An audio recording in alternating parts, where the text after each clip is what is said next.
엄마가 읽어주는 원서 Chapter 16. The seventh planet, then, was the Earth. The Earth is not just another planet.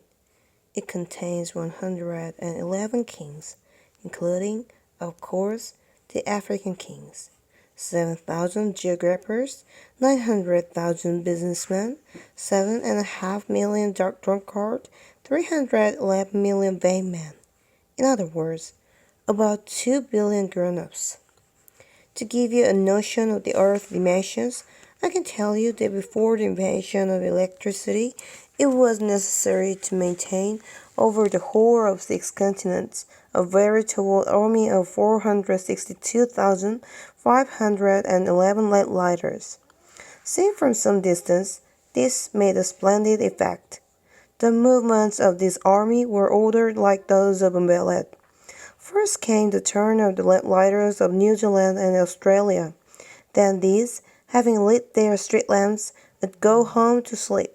Next, it would be the turn of the lamp-lighters of China and Siberia to perform their steps in the lamp-lighters' ballet, and then they too would vanish into the wings.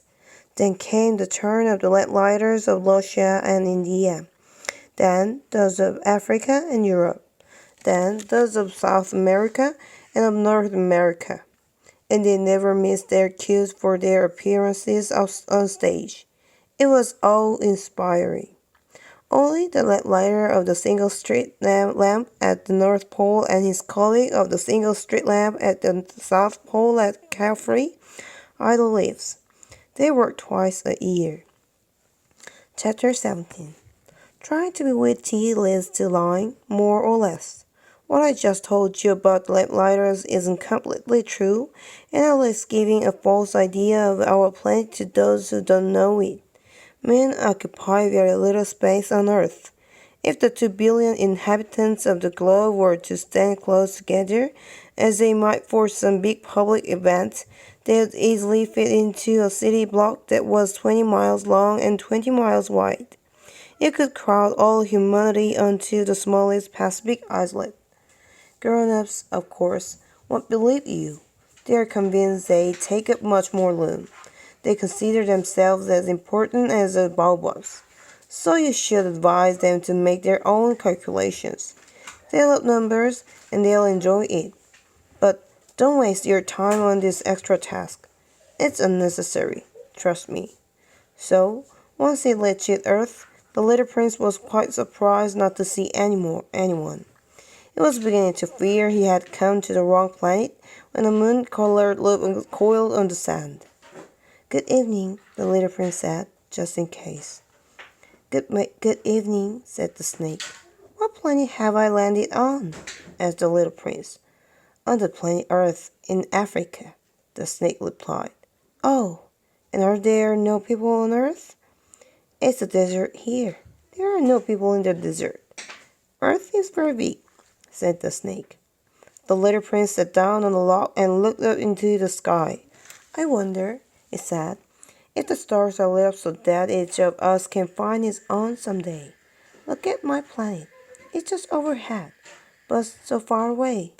"It's lovely," the snake said. "What have you come to Earth for?" "I'm having difficulties with a flower," the little prince said. "Oh," said the snake, and they were both silent. "Where are the people?" The little prince finally resumed the conversation. "It's a little lonely in the desert." "It's also lonely with people," said the snake. The little prince looked at the snake for a long time. "You're a funny creature," he said at last. "No thicker than a finger." "But I'm more powerful than a king's finger," the snake said. The little prince smiled. "You're not very powerful. You don't even have feet. You can't travel very far. I can take you further than a ship," the snake said. He coiled around the little prince's ankle like a golden bracelet. "Anyone I touch, I send back to the land from which he came," the snake went on. "But you're innocent, and you come from a star." The little prince made no reply. "I feel sorry for you, being so weak on this green On this granite earth, said the snake. I can help you someday. If you grew too homesick for your planet, I can.